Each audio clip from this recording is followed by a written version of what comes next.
easiest way to block all ads on every device permanently with a Raspberry Pi. This runs Pi-hole, which filters and blocks all ads on DNS level, making you stream and browse without any disruptions. I ran it with a software called Unbound, a private DNS server making everything hidden from external servers. To take it a step further, I installed Tailscale so it works whether I'm at home or on the go and on all my devices. And in this video, I'm going to show you a step-by-step process of setting it up. Let's get started. So these are the devices you need. A Raspberry Pi. You can also use any of the Pi Zeros. Pi 4 or 5 is an overkill, so in this video I'll just use the Raspberry Pi 3B+. A power source, an SD card. If your PC doesn't support an SD card reader, you can get any of these USB Type-C extension connectors. And then also, if you don't have any of these around, you can just connect Raspberry Pi directly to the Ethernet board, and I'll show you how to install that one as well. So let's get started. So we go to the official Raspberry Pi website and then download the Pi imager, install it, and then we are ready to start the installation. I select my device, which is the Raspberry Pi 3.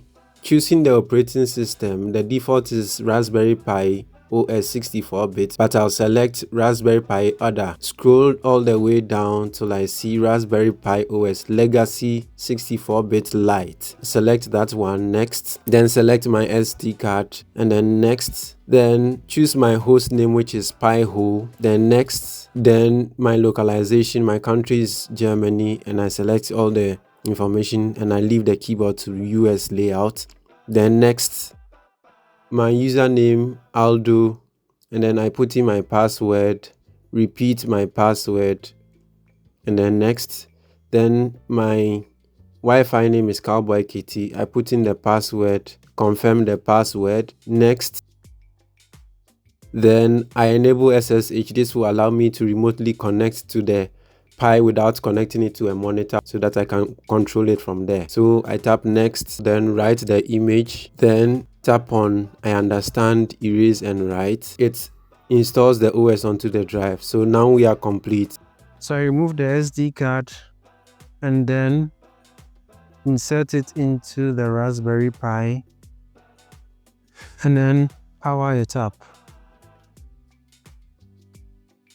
We leave our Pi to boot a little bit. After some few minutes, we can connect to the Pi through SSH via a terminal or command prompt.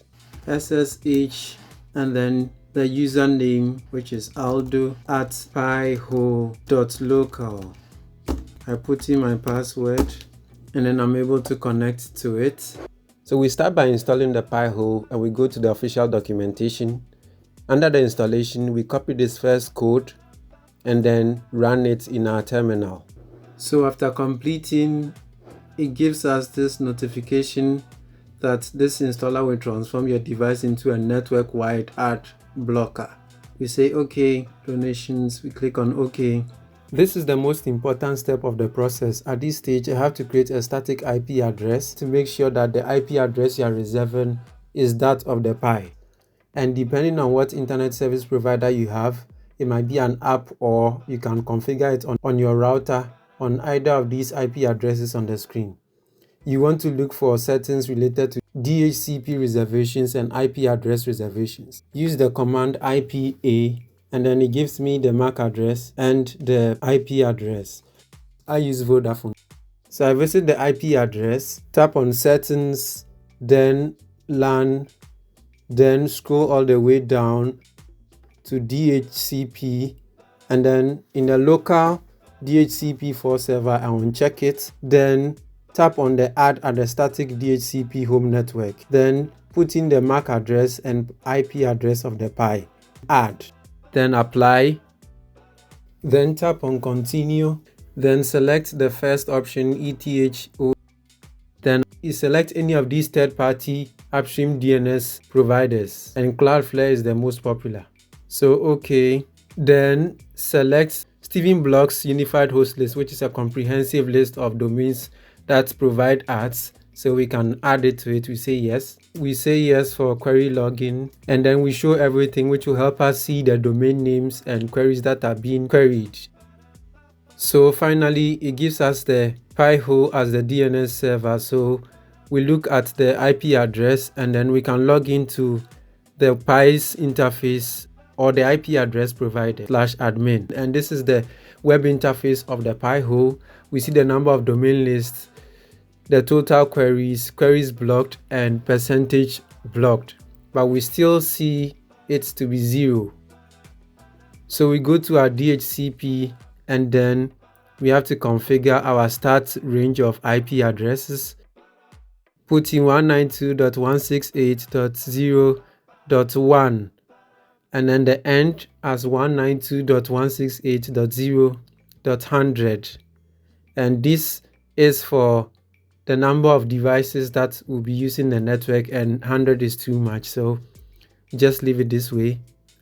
So we set our router gateway IP as 192.168.0.14. It should be outside the range of the IP addresses given. So I do save and apply, and I still get 0. And sometimes it's because the static IP shifts after the installation. So I have to check the IP address of the Pi once again. So I check it again and it shows a static IP address of 192.168.0.103. So I change it in my DHCP settings in my router, add, then apply, then coming back, I start seeing the total queries and the number of queries blocked. So the Pi-hole is now functioning as it should. So I visit Yahoo and then I see that there's ads which are being blocked, and then we see that more queries have been blocked. And to add more domains, you go to the Pi-hole interface and then tap on domains. Then in the domain, you can add any domain which you want to deny or you also want to accept. So I have some here which is for Google, Taboola and stuff for Temu, and so I copy them and then insert them and save it as well. So there's also regex, which is optional but also more powerful. So you tap on the regex and then you can add domain to denied domains or allowed domains. By default, Pi-hole blocks ads, trackers and malicious domains at the DNS level even before they get to load. It usually forwards the DNS request to third-party upstream DNS such as Google, Cloudflare, Quad9 and the rest, which means your queries are still seen. This is where Unbound comes in. So this is how they work together. The devices in your local network ask for DNS requests. This is forwarded through the Pi-hole onto the internet DNS root servers. Then the response comes back. Pi-hole checks if they are ads or trackers and they get blocked. If they are not, they are forwarded to Unbound. Unbound recursively asks the internet DNS root servers for response and then returns the answer back to the devices through the router. So to be able to install Unbound, we go back to the Pi-hole documentation, go all the way to guides and then DNS, then we see Unbound. And then we first copy this code for the setup and then paste it in our terminal. Type Y and then it continues with the installation. So when it is done, we have to create a config file for it. So we copy the code there and then paste it in our terminal, enter, and then it creates a file which we can copy the details, paste it there, Ctrl X and then Y, enter to save it.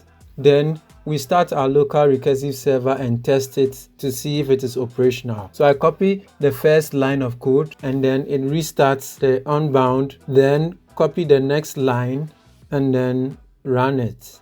So we get this information and we go back to check again and we test the validation. So we paste the commands there and then hit enter. So going back to the documentation, it says the first line will give us an error and then later on we'll get the right information. So afterwards, we go back to our DNS settings in the Pi-hole and then change the upstream DNS from any of the ones we chose previously and then paste an IP address there.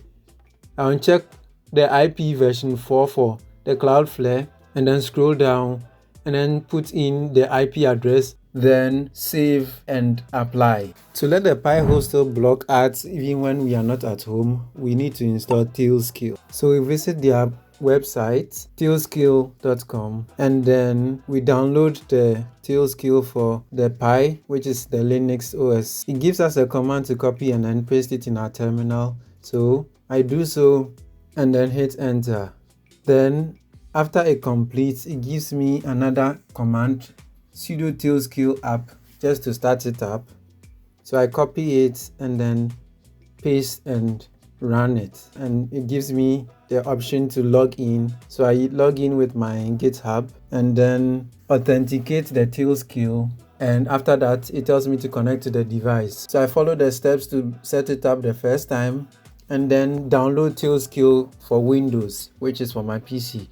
So I get started, then connect, and then go onto the console. So I see my Pi-hole and then also my PC that is connected upward. All I do is to copy the generated MAC address for the Pi-hole and then go to DNS, scroll down to add name server, custom, then paste the IP address there. I select on override DNS servers and then go back to my Pi-hole's web interface. Then go to settings, then DNS, then check the basic to expert, then interface settings. I see recommended settings, which is checked.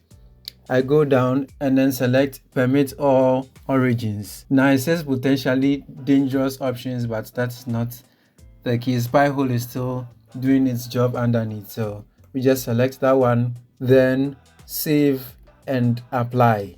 So this helps Pi-hole to continue to block ads everywhere I go. So I add my phone, and for demonstration purposes, so you can see that these are the ads down there. Let me just turn on the Tailscale, connect. I tap on it. Okay, so we tap on a new document, blank, and all the ads have vanished. And finally, just to check a streaming site, we can see how many ads that have been blocked. And I've added a set of links in the description for you to copy. In case you encounter challenges during the installation, you can check the video up here for troubleshooting tips. One vital information is that the Pi must be on every single time.